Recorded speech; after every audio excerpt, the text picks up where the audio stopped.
গৃহিণীরা অনেক কাজ করে কিন্তু সেই কাজটাই অল্প সময়ে করা যাবে এই টিপসগুলো জানলে। তো বন্ধুরা চলুন মূল্যবান টিপসগুলো জানা যাক, যে টিপসগুলো জানলে আপনার কাজ অনেক দ্রুত এবং সহজ হবে। তো আলু আমরা প্রতিদিনই খেয়ে থাকি বাসায়। তো সেই আলুটা অনেক দিন যদি একসাথে সংরক্ষণ করতে চান তাহলে কি করবেন, সেটার অনেক সহজ এবং দ্রুততম পদ্ধতি আছে। তো আলু পচে যাবে না, নষ্ট হবে না, খুবই ভালো থাকবে, সুরক্ষিত থাকবে। সেটা কিভাবে? শুধুমাত্র কাগজ দিয়ে। তো শুধুমাত্র কাগজ, টিস্যু এগুলো দিয়ে কি সম্ভব? অবশ্যই সম্ভব। সেটা কিভাবে সম্ভব আমি দেখাচ্ছি। তো এখন আপনি আলুগুলো একটা যে কোনো ঝুড়িতে ছড়িয়ে ছড়িয়ে নেবেন। যদি বেশি আলু থাকে বড় ঝুড়িতে নেবেন, ছোট আলু মানে কম আলু থাকলে ছোট ঝুড়িতে নেবেন। তো এখন পত্রিকার কাগজ নিয়ে নিচ্ছি। তো এই পত্রিকার কাগজটাই কিন্তু বাঁচিয়ে দিবে আপনার হাজার হাজার টাকা। তো এখন এগুলো আলুর মাঝখানে গুজে গুজে দিচ্ছি। এগুলো মুঠি করে করে এগুলো গুজে গুজে দিলে এভাবে আলুটা খুবই ভালো থাকে। এই কাগজের নির্যাসে একদম ফাঁকা ফাঁকা হয়ে আলুগুলো খুবই ভালো থাকে, কোনো প্রকার পচে যায় না। এই পদ্ধতিটা একদমই পরীক্ষিত। প্রত্যেকটা গৃহিণী এই আইডিয়াগুলো অবশ্যই মেনে চলবেন, তাহলে অনেক বেশি উপকার পাবেন। একটা খুন্তি আর মোজা দিয়ে পুরো ঘর মুছে ফেলতে পারবেন, পরিষ্কার করতে পারবেন। সেটা কিভাবে? তো খুন্তির ভেতরে মোজা কি কখনো পরিয়ে দেখেছেন? কত অবাক করা ঘটনা ঘটে যায়। তো সেটা আজকে দেখবেন। তো বন্ধুরা খুন্তির ভেতরে আমি পরিয়ে দিচ্ছি পুরনো মোজা। পুরনো মোজা পরিষ্কার করে সেটা কখনো ফেলে দিবেন না, পরিষ্কার করে খুন্তির ভেতরে ভরে নেবেন। এতে করে ঘরের অনেক ময়লা দূর করতে পারবেন। সেটা কিভাবে? এর নিচের অংশটা রাবার দিয়ে আটকে নেবেন, কারণ এটা খুলে যাওয়ার সম্ভাবনা থাকে তাই। তো এভাবে রাবার দিয়ে আটকে নিলে কোনোভাবেই খুলে যাবে না, তাই বলছি যে এভাবে আটকে নেবেন। তো আটকে নেওয়ার পর সেটা কিভাবে কাজে লাগাবেন এক্ষুনি দেখাচ্ছি। অনেক সময় ঘরের এমন একটা জায়গা থাকে যে জায়গায় কখনো হাত ঢোকে না, মোছার জায়গা থাকে না। তো সেই জায়গাগুলোতে কিন্তু এভাবে খুন্তি দিয়ে ঘরটা মুছে নিতে পারেন। এতে করে ঘরের কোনা কাঞ্চি যত ময়লা আছে সব কিছু কিন্তু দূর হয়ে যাবে এবং পরিষ্কার করতে পারবেন সহজে। তো এই পদ্ধতিটা কিন্তু ঘর পরিষ্কারের জন্য অনেক অনেক দারুণ টেকনিক। তো দেখুন কতটা ময়লা উঠে এসেছে। তো এবারে বন্ধুরা ঘরের চাবি কিভাবে গুছিয়ে রাখবেন? ঘরের চাবি গুছিয়ে রাখার জন্য এই একটি সেফটি পিনই কিন্তু যথেষ্ট। কোনো প্রকার রিং লাগবে না চাবির। তো সেটা কিভাবে? একটা বড় ধরনের সেফটি পিন নিয়ে নেবেন, এটা মাঝারি আকারের। তো আপনাদের হাতের কাছে বড় থাকলে সেটাও নিয়ে নিতে পারেন। এখন চাবিগুলো ঢুকিয়ে দিবেন এই সেফটি পিনের ভিতরে। এভাবে সেফটি পিনের ভিতরে চাবি ঢুকিয়ে দিলে চাবির রিংয়ের কোনো প্রয়োজন পড়ে না। যে কোনো জায়গায় এই অবস্থাতেই ঝুলিয়ে রাখবেন, চাবিগুলো হারিয়ে যাবে না, একসাথে রাখতে পারবেন। এই টেকনিকগুলো প্রত্যেকটা গৃহিণীর ঘরের জন্য অনেক বেশি উপকারী, তাই এগুলো আপনাদেরকে দেওয়া। তো এই তো ঝুলিয়ে রাখবেন ঠিক এইভাবেই, তাহলে কিন্তু কোনো প্রকার হারিয়ে যাবে না, এলোমেলো অবস্থায় থাকবে না। এখন আমি একটা পেরাকে বা যে কোনো একটা কিছুতে ঝুলিয়ে রাখবো এটা। একটা সেফটি পিনের ভেতরে সবগুলো চাবি কিন্তু গুছিয়ে রাখতে পারবেন ঠিক এই পদ্ধতিতে। এই তো বন্ধুরা এভাবেই কিন্তু আপনারা করতে পারেন একটি সেফটি পিনের ভেতর দিয়ে এই আইডিয়া। এবারে বন্ধুরা বেলুন পিঁড়ি ব্যবহার করেন কিন্তু সেটার নিচে অনেক কিছু দিতে হয়। তো এবারে আর দিতে হবে না। কিভাবে? সেটা একটা রাবার থাকলেই কিন্তু এই কাজটা খুব সুন্দরভাবে করতে পারবেন। সেটা কিভাবে? একদমই নড়াচড়া করবে না। তো নড়াচড়া না করলে কিন্তু কাজটা সুন্দরভাবে হবে। তো এভাবে কিন্তু অনেক বেশি নড়াচড়া করে। তো এই জন্য একটা রাবার নিয়ে নেবেন। রাবার নিয়ে এই যে পিঁড়িটা আছে তার নিচে দিয়ে রাখবেন। যদি হাতের কাছে 2টা 3টা থাকে তাহলে কিন্তু সেটা দিতে পারেন। সেটা দিলেও কিন্তু অনেক বেশি উপকার হবে। তো আমার হাতের কাছে একটা ছিল তাই একটাই দিয়েছি। তো এভাবে কিন্তু আপনারা করে নিতে পারেন। তো এই তো আমি দেওয়ার পর দেখুন বেলার পরেও কিন্তু কোনো প্রকার নড়াচড়া করছে না। আইডিয়াটা অনেক বেশি কাজের, তাই আপনাদের সাথে শেয়ার করা। অনেক দ্রুত হবে আপনাদের কাজ। ঢেঁড়স কাটার সময় একটা একটা করে কাটতে কাটতে দেখা যায় অনেক বেশি দেরি হয়ে যায় এবং কাজটা দ্রুত করা যায় না। তো আপনাদের কাজ দ্রুত করার টেকনিকগুলি কিন্তু আজকে শেয়ার করছি, সেই কারণেই বলছি যে একটা কাঁটা চামচ দিয়ে অনেকগুলো ঢেঁড়স কাটতে পারবেন। সেটা কিভাবে? তো এই তো কাঁটা চামচের ভেতরে কিন্তু আমি ঢুকিয়ে দিলাম 2টা ঢেঁড়স, তারপর আরেকটা, মোট 3টা।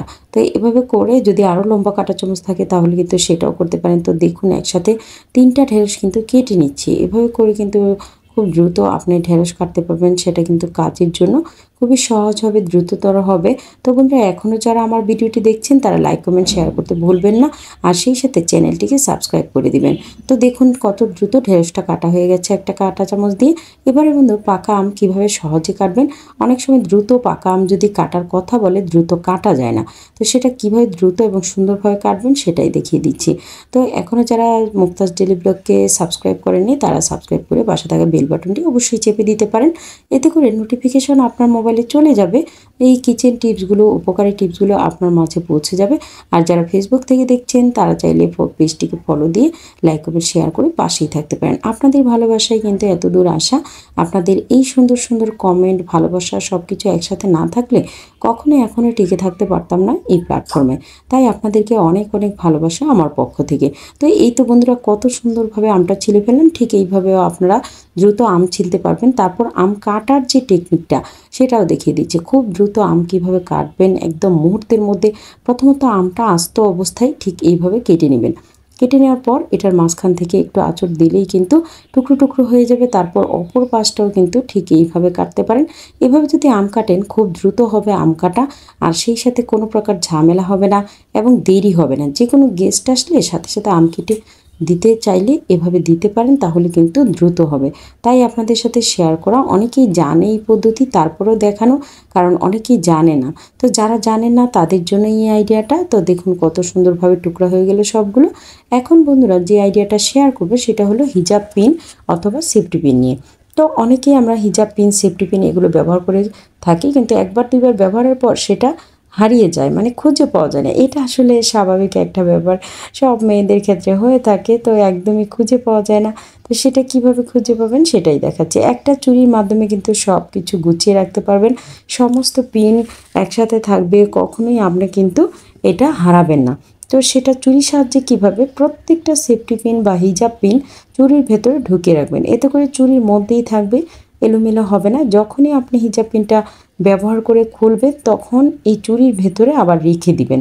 এতে করে কখনোই হারিয়ে যাবে না। তো আমি এই পদ্ধতি করার পর থেকে সেটা কখনোই হারিয়ে যায় না। তাই আর কি আপনাদের সাথে শেয়ার করা, যাতে করে আপনাদের হিজাব পিন বা সেফটি পিন কখনো হারিয়ে যায় না। আমি জানি তারপরও অনেকের হারিয়ে যায়, তারপরেও এই পদ্ধতিটা আমার কাছে বেস্ট মনে হয়েছে, তাই আপনাদের কাছে শেয়ার করা। তো আজকের পর থেকে এভাবে হিজাব পিন রাখবেন, তাহলে কিন্তু আপনাদেরটাও অনেক বেশি গুছানো থাকবে, খুঁজে পাবেন আর হারিয়ে যাওয়ার কোনো ভয় থাকবে না। এবারে বন্ধুরা, বাসায় যখন শাক আনা হয় দেখা যায় যে পরের দিন খাবেন বা 2 দিন পর এই শাকটা প্রয়োজন, কিন্তু ফ্রোজেন করতে পারছেন না, মনে করছেন নষ্ট হয়ে যাবে, কোনোভাবেই হবে না। শাকটা ভালোভাবে কুচি করে কেটে না ধুয়েই একটা কাপড়ের ব্যাগে ঢুকিয়ে রাখবেন। এই কাপড়ের ব্যাগগুলো কিন্তু অনেক বেশি ভালো থাকে, তাপমাত্রা এটার ভেতরে প্রবেশ করতে পারে না বা যে কোনো জিনিস নষ্ট হয় না। তো এই তো আমি কিন্তু কাটা শাকগুলোই না ধুয়ে এই প্যাকেটের ভেতরে ঢুকিয়ে রেখেছি। এটা আপনি 2 দিন 3 দিন পরও কিন্তু খেতে পারবেন, কোনো প্রকার নষ্ট হবে না, এটা পচে যাবে না। তারপর অনায়াসে আপনি এটা বের করে যখন ইচ্ছা এটা কিন্তু আপনি খেতে পারবেন। এভাবে শাক রাখলে কিন্তু নর্মাল ফ্রিজে 3 দিন 4 দিন পরও কিন্তু এটা বের করে খেতে পারবেন। এটা আমি একদম পরীক্ষিত, কারণ আমি এভাবে রাখি এবং খেয়ে থাকি, কোনো প্রকার নষ্ট হয় না। তো ব্যাগটা এভাবে ফুল করে রাখবেন, কোনো প্রকার বাতাস কিন্তু ঢুকবে না। এবারে বন্ধুরা, কাঁচা আম সারা বছর সংরক্ষণ করতে পারবেন, সেটা কিভাবে দেখাচ্ছি। কাঁচা আম সংরক্ষণ করার জন্য এই পদ্ধতিটা সবচাইতে বেস্ট। সারা বছর দেখা যায় যে ডাল তরকারি যে কোনো জিনিসের সাথে কাঁচা আম কিন্তু লাগেই। তো এই কাঁচা আমটা বছরে একবার আসে, তো সেটা সারা বছর কিভাবে খাবেন। সারা বছর খাওয়ার জন্য এই আমটা একটু কেটে নেবেন ফালি ফালি করে।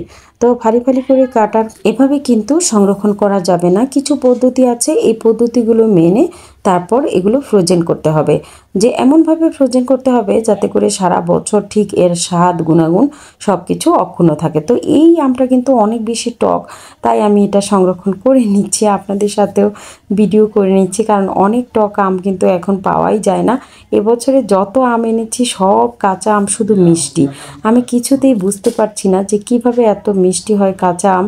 তো এবারে দেখলাম আমি যে এটা গ্রাম থেকে আনা, তাই তো হয়তো এটা এমন টক পেয়েছি। টক আম পাওয়াই যায় না, তো এটা খুবই দুঃসহ হয়ে গেছে। এখন যেহেতু টক আমটা পেয়েছি তাই আমি সংরক্ষণ করছি, একটা বক্সে রেখে দিলাম। এখন আমি দিয়ে দিব এটাতে 2 টুকরো লেবু। তো লেবু দেওয়ার ফলে এটার স্বাদ গুণাগুণ এবং ঘ্রাণটা ঠিক থাকবে, কারণ লেবু দিলে এটা কোনো প্রকার গন্ধ হবে না, খুব সুন্দরভাবে থাকবে। এটা ডিপ ফ্রিজে রেখে দিবেন বছরের পর বছর, কোনো প্রকার নষ্ট হবে না। আমি আমার মাকে দেখেছি ঠিক এই অবস্থায় ডিপ ফ্রিজে রাখে, এতে কোনো সমস্যা হয় না, বের করে ওই অবস্থাতেই রান্না করা যায়। তো এখন বন্ধুরা গ্যাসের বার্নার যখন আমরা চালু করি দেখা যায় একদিক থেকে আগুন উঠে একদিক থেকে উঁচু নিচু হয়ে থাকে। তো একটা সাবান নিয়ে এর গ্যাসের বার্নারের চারপাশে যদি এভাবে ঘষে দেন, ওই বন্ধ করে দেন জায়গাটা, তাহলে কিন্তু গ্যাসটা সুন্দরভাবে সমানভাবে উঠে। একটা সাবান কিন্তু এই বার্নারটাকে অনেক কিছু করতে পারে, উপকার করতে পারে এবং ঠিক করতে পারে নষ্ট জিনিসটাকে। তাই আমি সাবান চারপাশে ঘষে দিচ্ছি যাতে আগুন ঠিকঠাক ওঠে এবং চারপাশে সমান ওঠে। তো এটা দেওয়ার পর দেখুন তো বন্ধুরা কত সুন্দরভাবে চারপাশটা সুন্দরভাবে আগুন উঠছে। এখন আমরা যে ব্লেন্ডারের জারটা ব্যবহার করি সেটা দেখা যায় ব্যবহার করতে করতে একটু টাইট হয়ে যায়, নড়তে চায় না, ব্লেন্ডারটা ধারালো হয় না, দ্রুত চলে না। এর জন্য একটা সমাধান আছে, সেটা হচ্ছে সরিষার তেল। তো এই ব্লেন্ডারের জারের মাঝখানে দিয়ে দিবেন 1 চামচ সরিষার তেল। এই সরিষার তেল দেওয়ার ফলে এটা জ্যাম থেকে মুক্ত হবে। আপনারা চাইলে এটাতে সয়াবিন তেলও দিতে পারেন, তো সরিষার তেল দেওয়াটাই আমার মনে হয় ভালো। এটার মাঝখানে দিয়ে দিলাম, তারপর যেন পৌঁছায় চারপাশে সেটাও কিন্তু এখন ঘুরিয়ে ঘুরিয়ে দিয়ে দিব। এতে করে এই যে নড়ছে কাঁটাটা, এটা কিন্তু খুব দ্রুত সুন্দরভাবে চলাচল করবে এবং খুব ফাস্টলি কাজ করবে, জ্যামটা সরে যাবে। আজকের আইডিয়াগুলো আপনাদের উপকারের জন্য এবং দ্রুত যেন আপনাদের কাজ করতে পারে সেই জন্যই দেওয়া বন্ধুরা। তো আজকের আইডিয়া থেকে কোন আইডিয়াটি আপনাদের বেশি ভালো লেগেছে অবশ্যই জানাবেন, আর সেই সাথে কমেন্ট করতে ভুলবেন না যে কোন টিপসটি বেশি উপকারী। ধন্যবাদ সবাইকে।